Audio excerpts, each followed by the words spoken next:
यहाँ पे देखिए मॉड्यूल ए जो है बहुत स्कोरिंग मॉड्यूल है और एबीएफएम में मॉड्यूल ए एक ऐसा मॉड्यूल है जो आपको छोड़ना नहीं है बिल्कुल भी किसी भी हालत में, क्योंकि कहीं ना कहीं ये आपको एग्जाम क्लियर कराने में काफी हेल्प करेगा बहुत ज्यादा। बिकॉज देखिए यहाँ पे क्या है कि लगभग 25 मार्क्स के भी क्वेश्चन अगर आ गए मिनिमम, तो कहीं ना कहीं ये बहुत आपका ओवरलैपिंग भी है एबीएम के साथ में और एचआर इलेक्टिव के साथ में।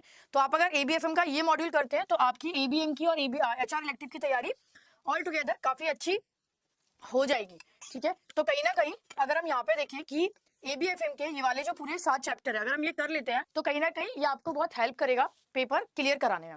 ठीक है, चलिए तो यहाँ पे देखिए 6 चैप्टर है total. Basics of management, planning, organising, staffing, directing and controlling. Right, यहाँ पे सबसे पहले देखते हैं, मतलब जितना आज मैं आपको यहाँ पे कराऊंगी ना, अगर मॉड्यूल ए में आपने वो कर लिया मोर देन सफिशिएंट है, उसके ऊपर आपको कुछ भी करने की जरूरत है नहीं, क्योंकि ये सारे एकदम इंपॉर्टेंट टॉपिक है जो भी मैं आज आपको कराने वाली हूँ मॉड्यूल ए में।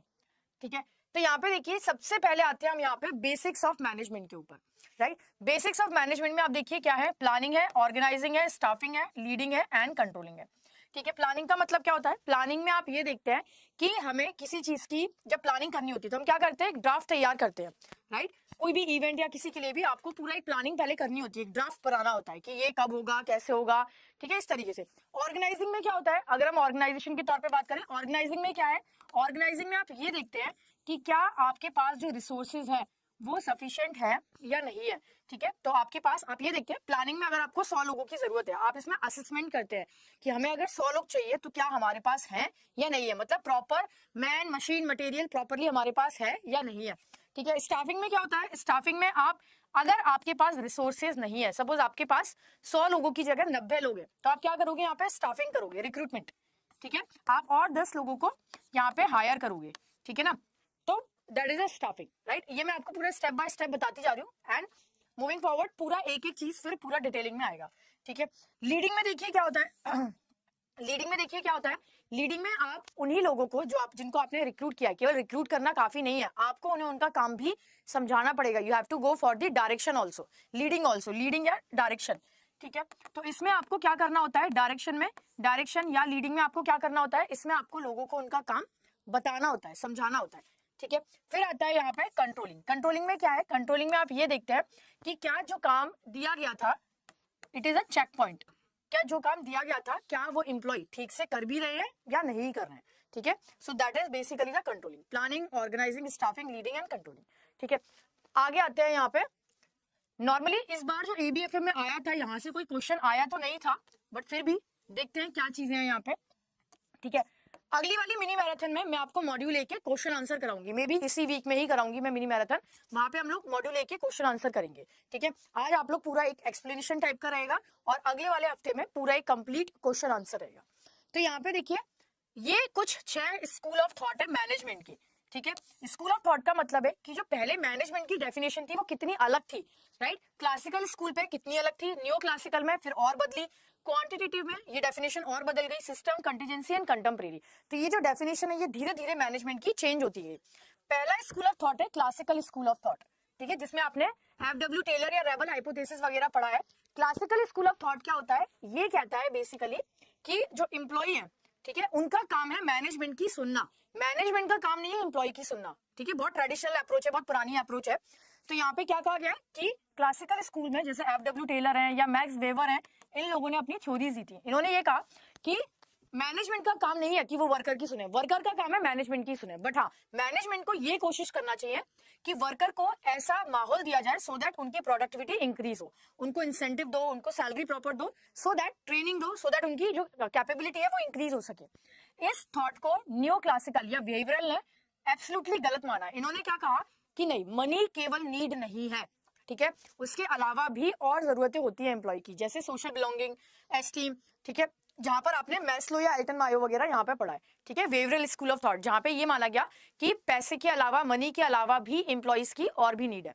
ठीक है, फिर आता है यहाँ पे क्वांटिटेटिव स्कूल ऑफ थॉट। अब देखिए क्वांटिटेटिव स्कूल ऑफ थॉट क्या कहता है, ये सेम वही है, बस यहाँ पे आपका जो थोड़ी स्टैटिस्टिकल टेक्निक है, कोरिलेशन, रिग्रेशन वगैरह, वो यूज हो जाती है किसी भी चीज को पता करने के लिए। ठीक है, सिस्टम स्कूल क्या है, ये दिया कार्ट्ज एंड कान ने। इनका क्या मानना था कार्ट्ज एंड कान का, कि बेसिकली जो ऑर्गेनाइजेशन है वो एक ओपन स्कूल की तरह, ओपन सिस्टम की तरह है, ठीक है। तो जो जैसा इनपुट होगा वैसा ही आउटपुट निकल के आएगा। It is like a open system. अगर हम इनपुट सही रखेंगे हमारा आउटपुट भी सही रहेगा। That is a system school of thought. Contingency का मतलब क्या है यहाँ पे? कंटीजेंसी ने ये माना कि किसी भी प्रॉब्लम का, किसी भी चीज को करने का तरीका एक नहीं हो सकता। It depend upon the situation to situation, जो आपको बदलना पड़ेगा, ठीक है। जैसे कंटीजेंसी में क्या है कि आपको बेसिकली जो थॉट है वो अपना बदलना पड़ेगा according to time, according to situation. किसी भी चीज को करने का एक सिंगल तरीका नहीं हो सकता, ठीक है। कंटेम्परेरी स्कूल में क्या आता है? TQM में एंड लर्निंग में यहाँ पे, ठीक है। कंटेम्परेरी मतलब जो अभी चल रहा है, जहां पर हम लेटेस्ट टेक्नोलॉजी, लर्निंग को बहुत ज्यादा प्रायोरिटी देते हैं, ठीक है। ट्रेनिंग को, लर्निंग को, राइट, और 100% क्वालिटी को। TQM का मतलब क्या है कि जो आपके इंटरनल स्टेक होल्डर है, एक्सटर्नल स्टेक होल्डर है, इंटरनल कौन? एम्प्लॉय, एक्सटर्नल कौन? कस्टमर, दोनों यहाँ पे खुश होने चाहिए मैनेजमेंट से। मतलब क्वालिटी इतनी प्रॉपर हो, इतनी गुड क्वालिटी हो, इतनी 100% हो कि जो internal and external stakeholder है दे शुड बी हैप्पी, ठीक है। लर्निंग का मतलब है, इसका मैं क्वेश्चन आपको काफी सारे कराऊंगी यहाँ से मॉड्यूल से। लर्निंग का मतलब होता है कहीं ना कहीं कि आप ऑर्गेनाइजेशन में लर्निंग को प्रायोरिटी दें। यहाँ पे पीटर सेंच का मैंने आपको एक 5 डिसिप्लिन ऑफ लर्निंग पढ़ाया था, जिसमें 5 डिसिप्लिन थे लर्निंग के, ठीक है। वहां से मैं आपके क्वेश्चन भी रखूंगी। अब आते हैं स्ट्रेटेजी पे। स्ट्रेटेजी क्या होती है? बेसिकली स्ट्रेटेजी का मतलब है किसी भी काम को करने का एक प्रॉपर तरीका, स्ट्रेटेजी फॉर्मुलेशन, राइट। स्ट्रेटेजी में आपके ये एलिमेंट आते हैं: environmental scanning, strategy formulation, strategy implementation, evaluation and control, ठीक है। सो बेसिकली एनवायरमेंटल स्कैनिंग में आपको क्या करना होता है? आपको इसमें ये देखना होता है कि जो भी इंटरनल सिनेरियो है या फिर जो एक्सटर्नल फैक्टर है वो क्या इंपैक्ट डाल रहे हैं ऑर्गेनाइजेशन के ऊपर, जिसमें हमने स्वॉट और पेस्टल भी पढ़ा है, ठीक है। स्ट्रेटेजी फॉर्मुलेशन में क्या होता है? स्ट्रेटेजी फॉर्मुलेशन में बेसिकली आप उसके अकॉर्डिंग स्ट्रेटेजी बनाते हैं, फाइनली इसको इंप्लीमेंट करते हैं and then you will go for the evaluation and control, ठीक है। इसमें आपकी 3 टाइप की स्ट्रेटेजी आती है: कॉर्पोरेट, बिजनेस एंड फंक्शनल, ठीक है। कॉर्पोरेट होती है जो ओवरऑल इंडस्ट्री बेस्ड होती है, बिजनेस होती है जो आपकी पर्टिकुलर प्रोडक्ट लाइन को लेके होती है, और फंक्शनल होती है जो आपके इंडिपेंडेंट फंक्शन को लेके होती है, ठीक है, particular that function, right. So this is the strategy management.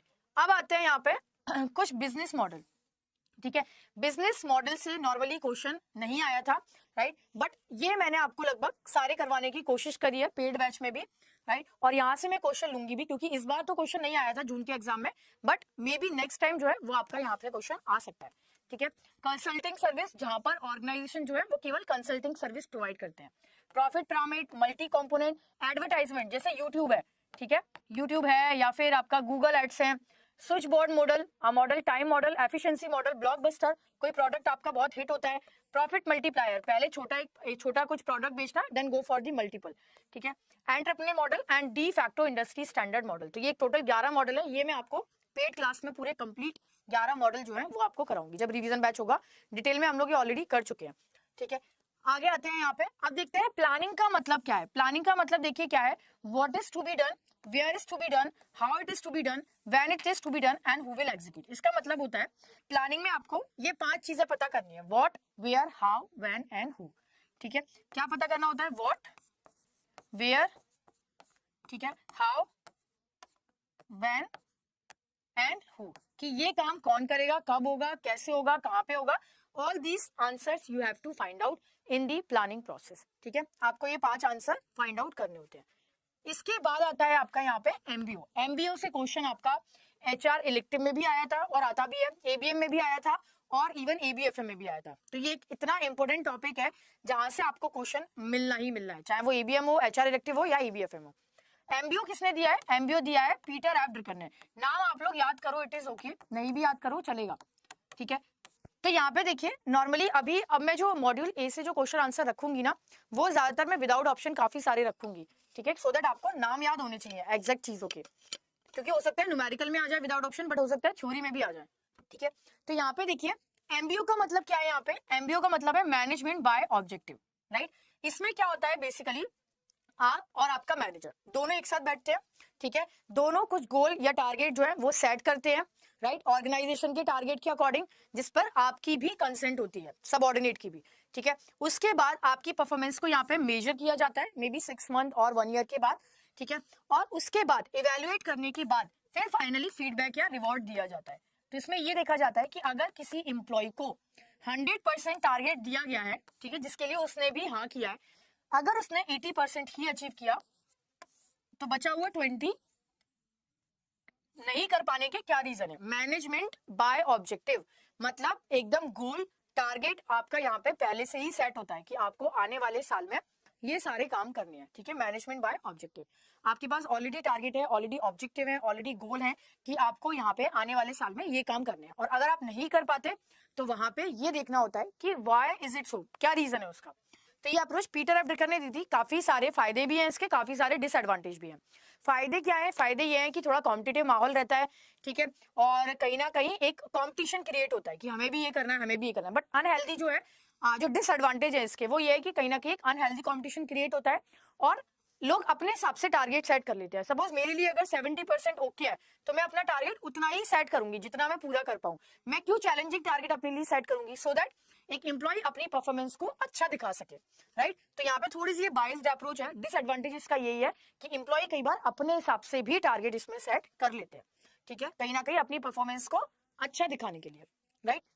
अब आता है यहाँ पे अगला, देखिए अगला क्या है यहाँ पे, स्वॉट। स्वॉट से क्वेश्चन इस बार भी आया था, पेस्टल से भी आया था। एनवायरमेंटल एनालिसिस, जिसकी हम बात कर रहे थे, किसी भी स्ट्रेटेजी को बनाने के पहले आपको एक एनवायरमेंटल एनालिसिस करना होता है, ठीक है। Yes, good morning Subhash. आपने कुछ कमेंट किसी ने लिखा है, डिलीट कर दिया, अच्छा। तो यहाँ पे देखिए स्वॉट में क्या होता है, एनवायरमेंटल एनालिसिस। इसमें क्या करना होता है, इसमें आपको ये देखने हैं कि आपके ऑर्गेनाइजेशन की स्ट्रेंथ क्या है, वीकनेस क्या है, अपॉर्चुनिटी क्या है एंड थ्रेट क्या है, ठीक है। दैट मीन्स आपको इसमें ये देखना है कि ऑर्गेनाइजेशन की अपनी स्ट्रेंथ क्या है, ठीक है, किस चीज में आप मजबूत है ज्यादा, किस चीज में आप वीक है, आपकी वीकनेसेस क्या है, ठीक है, आसपास मार्केट में क्या अपॉर्चुनिटीज है और क्या थ्रेट है। तो यहाँ से आपकी केस स्टडी टाइप का क्वेश्चन निकल के आ सकता है, और जो केस स्टडीज है वो मैं आपको कराऊंगी पेड बैच में, ठीक है। एमसीक्यूज हम लोग यहाँ करेंगे, बट जो केस स्टडीज है वो मैं आपकी पेड जो बैच है वहां पे मैं आपकी कराने वाली हूँ, ठीक है। शॉर्ट में देखिए क्या होता है यहाँ पे, स्ट्रेंथ ये बताता है कि किन चीजों में ऑर्गेनाइजेशन बेस्ट है, ठीक है। हो सकता है ऑर्गेनाइजेशन के एम्प्लॉय जो है वो बेस्ट हो सकता है उनके पास कोई एडवांस टेक्नोलॉजी हो जो कॉम्पिटिटर के पास नहीं है, ठीक है। So it can be anything, हो सकता है उनकी फाइनेंशियल हालत ज्यादा अच्छी है जो कॉम्पिटिटर की नहीं है, तो इट कैन बी एनीथिंग। आपको यहाँ पे ये देखना है कि things the organisation does well, आप किन चीजों में बेटर है।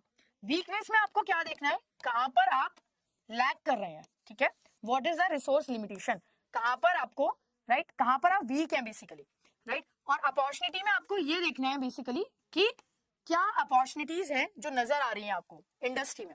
It can be untapped market, low competition, cheap labour abundance of resources, मतलब what opportunity you can grab, ठीक है। हो सकता है आपको कुछ ऐसा नजर आ रहा हो जो कॉम्पिटिटर को नहीं नजर आ रहा हो, ठीक है। कोई भी एडवांस टेक्नोलॉजी है, जैसे सपोज फोन के केस में हम बात करें, मोबाइल फोन के केस में आपने देखा है नोकिया थोड़ा सा पीछे रह गया है बाकी अपने कॉम्पिटिटर से। कितने ज्यादा कॉम्पिटिशन है मोबाइल के इसमें इंडस्ट्री में, काफी सारा जो चीजें हैं वो नोकिया नहीं कर पाई बट बाकी की कंपनीज कर चुकी है, ठीक है। तो अगर आप इन सारी चीजों को एनालिसिस नहीं करते हो तो कहीं ना कहीं आप भी पीछे रह जाते हो, ठीक है। तो आपको देखना है कि क्या अपॉर्चुनिटीज है, राइट। थ्रेट मतलब कि आपके लिए क्या चीजें हैं जो थ्रेट बन सकता है। जैसे अभी गवर्नमेंट चेंज होने वाली है next year, maybe that can be a threat to organisation. हो सकता है कोई ऑर्गेनाइजेशन के लिए वही थ्रेट हो, अगर बीजेपी से कांग्रेस आ जाए, it can be anything, right. कोई भी टेक्नोलॉजी कुछ ऐसी आ रही हो जो आपके लिए थ्रेट बन जाए, तो इट कैन बी एनीथिंग। तो ऑर्गेनाइजेशन को किसी भी स्ट्रेटेजी को बनाने के पहले हमेशा ये 4 चीजें देख लेनी है, किन में वो बेस्ट है, कहां पर वो कमजोर है, ठीक है। अगर आपकी स्ट्रेंथ है तो आपकी वीकनेस भी होगी कुछ ना कुछ, राइट। तो आपको यहाँ पे स्ट्रेंथ और वीकनेस दोनों पे ध्यान देना है। फिर आपको ध्यान देना है यहाँ पे अपॉर्चुनिटी, कि आपको मार्केट में क्या अपॉर्चुनिटी नजर आ रही है, and then threat you have to go for, right. इसके बाद आते हैं हम लोग पेस्टल पे। डेफिनेटली यहाँ से भी आपका क्वेश्चन आना ही आना है, चाहे फुल फॉर्म आए चाहे केस स्टडी आए। मैं इसमें जितने भी आपको टॉपिक करा रही हूँ ना, क्वेश्चन आपका आएगा ही आएगा, श्योर शॉट, बिल्कुल आना आना है क्वेश्चन, ठीक है, इसमें कोई डाउट नहीं है, राइट। पॉलिटिकल में देखिए आपको क्या करना होता है इसमें, राइट। पॉलिटिकल में आपको ये देखना है, अगेन ये भी एक तरीका है ऑर्गेनाइजेशन को अपने आप को असेस करने का कि कहां पर वो बेस्ट है और कहां पर वो वीक है। पॉलिटिकल का मतलब क्या गवर्नमेंट पॉलिसी है, लेबर लॉज है, ठीक है, टैक्स पॉलिसीज है, क्या पॉलिटिकल चीजें जो आपके बिजनेस को इम्पैक्ट कर सकती हैं। इकोनॉमिक मतलब कोई interest rate, exchange rate, inflation, ठीक है, अनएम्प्लॉयमेंट रेट, ये सारी चीजें कहीं ना कहीं आपके ऑर्गेनाइजेशन को इम्पैक्ट कर सकती है। सोशल मतलब हो सकता है उस पर्टिकुलर एरिया की जो पॉपुलेशन है वो इंक्रीज हो रही हो, ठीक है, कोई कल्चरल बैरियर आ रहा हो। जैसे सपोज आपने एक एग्जांपल देती हूँ, राइट, कोई भी अल्कोहल कंपनी है, अगर वो अपनी कंपनी को गुजरात में खोले, Gujarat is a dry state, ठीक है, तो डेफिनेटली कहीं ना कहीं ये उनके लिए कहीं ना कहीं कल्चरल बैरियर है, ठीक है ना, राइट। अगर आपका कोई नॉन वेज का है, ठीक है, कोई भी बिजनेस आप अगर उसको गुजरात में खोले, गुजरात में बहुत कम होते हैं जो नॉन वेजिटेरियन हो, ठीक है, तो कहीं ना कहीं कल्चरल बैरियर। आपको किसी भी चीज के लिए, कोई भी आपका जो बिजनेस है उसके लिए आपको ये ध्यान रखना है कि जहां पर भी आप ओपन कर रहे हैं ना, वहां का कल्चर कैसा है, क्या कोई कल्चरल बैरियर तो नहीं आएगा उसके बीच में, ठीक है, लाइफ स्टाइल कैसी है, एज कैसी है, ठीक है, अगर उस पर्टिकुलर स्टेट में ज्यादातर लोग, ठीक है, अबव 50 के हैं, तो क्या मैं वहां पर मैकडी और डोमिनोज जैसे स्टोर खोल के क्या चल सकते हैं? हम नहीं चल पाएंगे, it is for the young age, right. तो ये सारी चीजें आपको ध्यान रखनी है। टेक्नोलॉजिकल में क्या है, जैसे ऑटोमेशन है, R&D है, ठीक है, क्या नई चीज है टेक्नोलॉजी में जो आ रही है, आपको हमेशा अवेयर होना पड़ता है, ठीक है, कि आने वाले 6 महीने में क्या टेक्नोलॉजी है जो चेंज हो सकती है, ठीक है। लीगल में आपको ये देखना है यहाँ पे कि क्या लॉज हैं जो आपके बिजनेस को इम्पैक्ट करने वाले हैं, ठीक है, मे बी कोई ऐसा लॉ आ रहा हो या फिर आ चुका हो अभी रिसेंटली जो आपके बिजनेस को कहीं ना कहीं इम्पैक्ट कर रहा हो, ठीक है, जैसे आपका बिजनेस है इंटेलेक्चुअल प्रॉपर्टी राइट का और कोई लॉ आ जाए IPR का, ठीक है, तो वो कहीं ना कहीं आपके बिजनेस को कैसे इम्पैक्ट करेगा। तो आपको ये देखते रहना है कि क्या कोई ऐसा लॉ, कोई लिटिगेशन, कोई जजमेंट, कोई ऐसा तो नहीं आ रहा है जो आपके राइट जो आपके बिजनेस को इम्पैक्ट करे। तो आपको कोई भी डिसीजन लेने के पहले बिजनेस में इन सारे फैक्टर को देखना होता है। एनवायरमेंटल का मतलब है क्लाइमेट चेंज, वेदर, ठीक है, एनवायरमेंटल पॉलिसीज। आपका जो बिजनेस है वो ऐसी जगह हो जो आपके प्रोडक्ट के लिए प्रॉपर क्लाइमेट ना हो, ठीक है ना। जैसे आपने कोई बिजनेस खोल लिया ठंडी जगह पे, एकदम चिल्ड जगह पे, ठीक है, जम्मू कश्मीर है या फिर शिमला वगैरह है, तो वहां पर हो सकता है कि आपका जो बिजनेस है वो उस एनवायरमेंट पे सूट ना करता हो, ठीक है। तो it can be anything, like किसी भी ऑर्गेनाइजेशन को स्ट्रेटेजी बनाने के पहले और डिसीजन लेने के पहले political, economical, social, technological, legal, environmental, एक अच्छी केस स्टडी निकल के आती है यहाँ से जो मैंने पेड बैच में आपके लिए रखी भी है, ठीक है। तो यहाँ पे देखिए नॉर्मली इस बार तो केवल फुल फॉर्म आया था कि पेस्टल का फुल फॉर्म क्या है, ठीक है, that is political, economical, social, technological, legal, environmental. Easy है, बहुत इजी है, ठीक है। मॉड्यूल ए ऐसा है कि आपने अगर एक बार पढ़ लिया ना, आपको दोबारा पढ़ने की जरूरत पड़ेगी नहीं, ठीक है। तो यहाँ पे देखिए ये टोटल 6 फैक्टर है जो आपको याद रखने हैं, ठीक है। इस पर काफी अच्छी केस स्टडी निकल के भी आ सकती है और हो सकता है इस बार आ भी जाए, ठीक है। तो डेफिनेटली आएगी, आप लोग आसानी से कर लोगे क्योंकि इजी है, ठीक है। फिर आता है प्लानिंग प्रेमाइसेस। अब देखिए प्लानिंग प्रेमाइसेस एक ऐसा वर्ड है, काफी इंपोर्टेंट है। मैं आज जो भी आपको करा रही हूँ ना, ये सारा इंपोर्टेंट है। बुक में तो बहुत चीजें दी होती है, ठीक है, बट ये सारी चीजें ऐसी है कि अगर आपने इतना भी कर लिया ना, मोर देन सफिशिएंट है मॉड्यूल ए, ठीक है। ऐसे ही मैं आपको मॉड्यूल डी में भी कराऊंगी। तो यहाँ पे देखिए प्लानिंग प्रेमाइसेस का मतलब क्या है, यहाँ पे इसमें आप एनवायरमेंट को एंटीसिपेट करते हैं। एंटीसिपेट का मतलब है planning premises are defined as the right anticipated environment in which plants are expected to operate. They include assumption or forecast of the future and known condition that will affect the operation of plant, ठीक है। आप इसमें ये देखते हैं these are the factor कि क्या चीजें हैं, क्या assumption है, ठीक है, basically these are the assumption कि जो आपकी स्ट्रेटेजी को, जो आपके डिसीजन को इम्पैक्ट कर सकते हैं। सपोज मैंने यहाँ पे प्लान किया कि भाई आने वाले 6 महीने में मुझे एक प्रोडक्ट लॉन्च करना है अराउंड नेक्स्ट ईयर, ठीक है, बट नेक्स्ट ईयर मुझे ये देखना पड़ेगा कि क्या चीजें हैं जो चेंज हो रही है। अजम्पशन का मतलब है कि मैं यहाँ पे ये अजम्पशन लगाऊं, पहला अजम्पशन कि भाई चुनाव होने वाले हैं, इलेक्शन, हो सकता है बीजेपी की जगह कांग्रेस आ जाए। क्या पार्टी का चेंज होना मेरी प्रोडक्ट के लिए या जो भी मैं डिसीजन ले रही हूँ क्या उसमें इम्पैक्ट करेगा, ठीक है। अगले 6 महीने के बाद विंटर की जगह समर आ चुके होंगे, क्या मेरा प्रोडक्ट लॉन्च इस चीज पे कोई इम्पैक्ट, ये फैक्टर इम्पैक्ट करेगा। तो प्लानिंग प्रेमाइसेस का मतलब होता है अजम्पशन लगाना, ठीक है, that is totally the assumption कि 6 महीने बाद क्या हो सकता है, ठीक है। सपोज फॉर एग्जांपल आपका CIB का पेपर है जून जुलाई में नेक्स्ट ईयर, ठीक है, आपके घर में हो सकता है आपकी सिस्टर की शादी की बात चल रही हो सकता है आप यहाँ पे एक अजम्पशन लगाओगे कि पेपर मेरा जून जुलाई में है और जून जुलाई में शायद मेरी सिस्टर की जो मैरिज है वो फिक्स हो सकती है, तो मेरे लिए थोड़ी डिफिकल्टीज आएगी CIB को क्लियर करने में उस टाइम पे, ठीक है। तो प्लानिंग प्रेमाइसेस का मतलब होता है making the assumption, it is totally assumption जो हो भी सकता है और नहीं भी, बट आपको कहीं ना कहीं दिमाग में रखना पड़ता है। किसी भी प्लानिंग के लिए आपको प्लानिंग प्रेमाइसेस अपने दिमाग में रखने पड़ते हैं, ठीक है, कि ऐसा हो भी सकता है और नहीं भी। अगर ऐसा हुआ तो मैं क्या करूं, प्रॉब्लम है तो सॉल्यूशन भी है, राइट। यहाँ पे आपको प्लानिंग प्रोमाइसेस में प्रॉब्लम ही देखनी है कि आने वाले 6 महीने में मेरा जो प्रोडक्ट लॉन्च है उसमें क्या दिक्कतें आ सकती हैं, what are the planning promises can come, और मुझे उससे कैसे ओवरकम होना है। ठीक है, तो यहाँ पे that is basically assumption, totally assumption है, जिनके होने की प्रोबेबिलिटी बहुत कम भी है, ज्यादा भी है, कुछ भी हो सकता है, इट कैन बी एनीथिंग। ठीक है, बट आपको दिमाग में रखने पड़ते हैं। ठीक है, इट इज टोटली फोरकास्ट और अजम्पशन ऑफ द फ्यूचर। आपको इसमें अजम्पशन लगाने पड़ते हैं कि क्या कंडीशन है जो आपके प्लानिंग को इम्पैक्ट कर सकती है। ठीक है, जैसे चुनाव होने वाले हैं 6 महीने के बाद, यस, क्या वो आपकी प्लानिंग को इम्पैक्ट करेंगे? ऑफ कोर्स कर सकते हैं। ठीक है, और क्या चीजें, कुछ भी चीजें, सपोज कोई लॉ चेंज हो जाए, कुछ भी चेंज हो जाए जो आपके कहीं ना कहीं प्लान को इम्पैक्ट करे, सो that is the assumption basically. ठीक है, चलिए, प्लानिंग प्रोमाइसेस काफी इंपोर्टेंट है और आ सकता है एग्जाम में। कंटीजेंसी प्लान का मतलब क्या होता है? It is plan B. हम लोग हमेशा सुनते हैं ना डे टू डे लाइफ में कि प्लान बी हमेशा रखना चाहिए। ठीक है, तो प्लान बी का मतलब क्या होता है? जब आपका प्लान ए काम नहीं करे, ठीक है, उस टाइम पे प्लान बी वर्क्स। ठीक है, कई लोग बोलते हैं नहीं भी रखना चाहिए, कई लोग बोलते हैं कि नहीं, हमारे पास हमेशा एक प्लान बी होना चाहिए। नहीं रखना चाहिए बिकॉज कहीं ना कहीं आप रिलैक्स हो जाते हो। अगर आपके पास प्लान बी होता है तो आप प्लान ए को फुलफिल करने के लिए थोड़ा सा रिलैक्स हो जाते हो कि चलो ठीक है, नहीं भी होगा, वी हैव प्लान बी।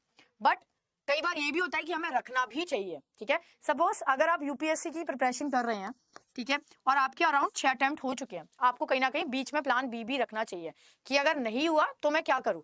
ठीक है, तो कंटीजेंसी प्लान होता है what if, scenario based. What if का मतलब है अगर प्लान ए काम नहीं करेगा तो क्या। ठीक है, देन व्हाट नेक्स्ट, इसको एक सिंगल वर्ड में आपको याद रखना, that is plan B. What next, कि अगर राइट अगर ये काम नहीं करेगा प्लान ए तो हम क्या करेंगे, what next, that is totally your plan B. Plan A काम नहीं करेगा तो प्लान बी आपके दिमाग में होना चाहिए। और ज्यादातर बिजनेस में क्या होता है, हमारी पर्सनल लाइफ में शायद हम ना भी रखें, बट बिजनेस में हमेशा एक कंटीजेंसी प्लान बनाया जाता है, राइट, कि अगर प्लान ए काम नहीं करेगा तो कहीं ना कहीं प्लान बी जरूर काम कर जाएगा। ठीक है, इसके बाद यहाँ पर आते हैं हम लोग फोरकास्टिंग के ऊपर। What is the meaning of forecasting? अब देखिए, फोरकास्टिंग जैसे आपने प्लानिंग प्रोमाइसेस पढ़ा है ना, प्लानिंग प्रोमाइसेस में तो आपने क्या किया, कुछ अजम्पशन रखे। ठीक है, या मेड सम अजम्पशन। अगर टाइम मिलेगा तो मैं लास्ट में आपको जो बिजनेस मॉडल मैंने अभी छोड़े थे वो मैं आपको करा दूंगी। ठीक है ना, अगर टाइम मिलेगा तो डेफिनेटली मिल जाएगा, अभी देखते हैं कितना टाइम मिलता है। तो लास्ट में मैं आपको जो अभी हम लोगों ने बिजनेस मॉडल स्टार्टिंग में अभी 10 थे ना, वो मैं आपको सबसे लास्ट में कराऊंगी। राइट, तो यहाँ पे देखिए फोरकास्टिंग में क्या होता है बेसिकली, प्लानिंग प्रोमाइसेस में आपने क्या किया, प्लानिंग प्रोमाइसेस में आपने ये देखा कि क्या फैक्टर है जो मेरी प्लानिंग को इम्पैक्ट कर सकते हैं। फोरकास्टिंग भी सेम थिंग है, वो फैक्टर थे और ये आपके basically it is the forecasting. ठीक है, it is the use of historic data determine the direction of future trend. आप इसमें ये देखते हैं कि अगर पहले ऐसा हुआ है पिछली साल, ठीक है, तो आने वाले 1 साल में भी ये हो सकता है। मैं यहाँ पे ये देखूं कि पिछली साल मेरे बैंक की ग्रोथ दिसंबर के महीने में कितनी थी, I can do the forecasting कि शायद इस साल भी इतनी होगी। ठीक है ना, फोरकास्टिंग की जाती है पिछले डेटा को देख के, जबकि प्लानिंग प्रोमाइसेस होते हैं जो जिसमें आप पिछला डेटा नहीं देखते, कभी नहीं देखते। प्लानिंग प्रोमाइसेस में आप हमेशा केवल फ्यूचर देखते हो, जबकि फोरकास्टिंग में आप हिस्टोरिकल डेटा भी देखते हैं, पिछले डेटा। ठीक है, that is the past data, right, past data भी आप इसमें देखते हैं, राइट, और पास्ट डेटा को देखते हुए फिर आप फ्यूचर की यहाँ पे फोरकास्टिंग करते हैं। ठीक है, इसके बेसिस पे ही आप फोरकास्टिंग यहाँ पे करते हैं। Forecasting is the use of historic data to determine the direction of future trend by company to allocate resources and budget for an upcoming period of time. Right, इसमें आप ये देखते हैं कि पहले अगर ऐसा हुआ है तो फ्यूचर में भी ऐसा हो सकता है। लाइट हो रही है, एक सेकंड, मैं यहाँ पे लाइट बंद कर देती हूँ। अभी देखिए, अभी शायद थोड़ी सी ठीक आएगी। ठीक है, ओके, ब्राइटनेस ज्यादा हो रही होगी फिर। ठीक है, ठीक है, अभी आई थिंक थोड़ी ठीक आएगी, लाइट मैंने ऑफ कर दी है। तो यहाँ पे देखिए, long and short term forecasting, एक होती है लॉन्ग फोरकास्टिंग, एक होती है मीडियम और एक होती है शॉर्ट टर्म। ठीक है, शॉर्ट टर्म के लिए आपको थोड़ा ज्यादा एक्यूरेट होना पड़ता है कि आने वाले 1 महीने में क्या हो सकता है। ठीक है, लॉन्ग टर्म होता है जो लगभग 5 साल 6 साल के लिए होती है, और फिर होती है मीडियम टर्म 3 से 4 साल की। तो आपको जो फोरकास्टिंग है वो उसके हिसाब से ही करनी होती है, long term, short term and medium term. ठीक है, फोरकास्टिंग होती है जिसमें आप पहला पिछला डेटा देख के और आने वाले फ्यूचर के लिए आप फोरकास्टिंग करते हैं। ठीक है, मतलब अंदाजा लगाते हैं कि ऐसा ही होगा, राइट। अगला देखते हैं यहाँ पे प्रिंसिपल ऑफ ऑर्गेनाइजिंग, ये टर्म्स बहुत इंपॉर्टेंट है। सारे के सारे, डेलीगेशन, स्पैन ऑफ कंट्रोल, जरूर क्वेश्चन आएगा यहाँ से, ठीक है। अब देखिए इसमें क्या होता है, पहला वाला जो टर्म है वर्क स्पेशलाइजेशन, इसको कहते हैं कई बार डिवीजन ऑफ लेबर, ठीक है, that is division of labour. इसका मतलब क्या है, ठीक है, that is division of labour. Division of labour या वर्क स्पेशलाइजेशन का मतलब क्या होता है, इसका मतलब होता है बेसिकली कि आप ऑर्गेनाइजेशन में एक काम एक ही पर्सन से ना करा के प्रॉपरली उसको डिवाइड करना, ठीक है, पर्सन, हर एक पर्सन में उसको डिवाइड करना। जैसे एचआर का काम अलग है, लीगल का अलग है, फाइनेंस का अलग है। तो किसी भी ऑर्गेनाइजेशन के एक फ्यूचर के लिए और उसको अच्छे से चलाने के लिए बहुत जरूरी होता है कि आप प्रॉपरली डिवीजन ऑफ लेबर करें, ठीक है। डिवीजन ऑफ लेबर का मतलब होता है कि आप उन्हें काम जो है वो बांटें सभी में प्रॉपरली, ठीक है। ये नहीं कि एक ही पर्सन को सारा काम दे दिया, it should be divided among other person also, ठीक है। अथॉरिटी का मतलब क्या होता है, it is a power, same जो हमने एबीएम में पढ़ा है पावर, वही मतलब यहाँ भी है। मतलब अथॉरिटी कहीं ना कहीं ये आपको पावर देती है, ठीक है। ये क्या देती है आपको, ये आपको पावर देती है, राइट। किस चीज के लिए पावर देती है ये अथॉरिटी, ये आपको पावर देती है बेसिकली कि आप जो काम करवाना चाहते हैं किसी से वो आप करवा पाए, राइट। नॉर्मली देखिए कब आती है ये पावर, जब आपके पास कुछ अथॉरिटी होती है। जब अथॉरिटी होती है तो पावर अपने आप आ जाती है, ठीक है। जैसे मैंने आपको डिफरेंट टाइप की अथॉरिटी या पावर बताई थी, cohesive authority, reward authority, reflected authority, referent authority, right. इसमें बेसिकली क्या होता है, अथॉरिटी का मतलब होता है कि it is a power basically कि आप क्या कराना चाहते हैं, ठीक है। अथॉरिटी है तो रिस्पॉन्सिबिलिटी भी आएगी ही आएगी, ठीक है। यहाँ पे एक चीज याद रखिएगा, अगर आपको अथॉरिटी दी जा रही है तो आपको रिस्पॉन्सिबिलिटी भी दी जाएगी, ऑफ कोर्स, ठीक है। अगर आपको जीएमएचआर बनाया जा रहा है तो आपको जिम्मेदारी भी दी जाएगी। बिना जिम्मेदारी के, राइट, बिना जिम्मेदारी के अथॉरिटी कभी नहीं मिलती, फ्री में अथॉरिटी कभी नहीं मिलती। अथॉरिटी मिली है, जिम्मेदारी भी मिलेगी, ठीक है। जो आप कभी भी किसी को डेलीगेट, स्पेशली जिम्मेदारी आप डेलीगेट नहीं कर सकते, अथॉरिटी आप फिर भी कर सकते हैं बट रिस्पॉन्सिबिलिटी नहीं, ठीक है। चेन ऑफ कमांड का मतलब क्या होता है, दैट इज अ कम्युनिकेशन, ठीक है, लाइन ऑफ कम्युनिकेशन। जैसे बैंक में चेन ऑफ कमांड कैसे होता है कि स्केल 1 ऑफिसर के ऊपर स्केल 2 है, फिर 3 है, फिर 4 है, फिर 5 है, ठीक है, फिर डीजीएम है, जीएम है, फिर ईडी है, फिर सीएमडी है। That is a line of hierarchy in the bank, right. तो यहाँ पे चेन ऑफ कमांड का मतलब क्या होता है, कौन किसको कमांड दे सकता है। एक स्केल 1 ऑफिसर, राइट, एजीएम को कभी कमांड नहीं दे सकता। It is a hierarchy basically कि सीएमडी के नीचे ईडी आता है, ईडी के नीचे जीएम, जीएम के नीचे डीजीएम, फिर एजीएम, फिर सीएम, फिर सीनियर मैनेजर, राइट, इस तरीके से।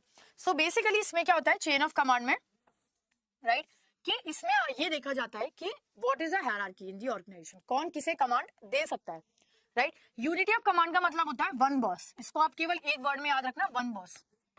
नॉर्मली क्या होता है, अगर आपको मल्टीपल बॉस से कमांड मिलती है, ऑफ कोर्स आप कंफ्यूज हो जाएंगे, है ना। अगर मुझे कमांड मिल रही है केवल एक ही पर्सन से, definitely I am feel better, है ना। ऐसा होता है ना कि अगर मेरा एक ही बॉस है, मुझे एक ही से कमांड मिल रही है, तो कहीं ना कहीं मुझे कंफ्यूजन कम होगा। बट अगर आपके मल्टीपल बॉसेस है, ये भी कमांड दे रहा है, वो भी वो भी वो भी, तो कहीं ना कहीं आपको जो है वो कंफ्यूजन हो जाएगा।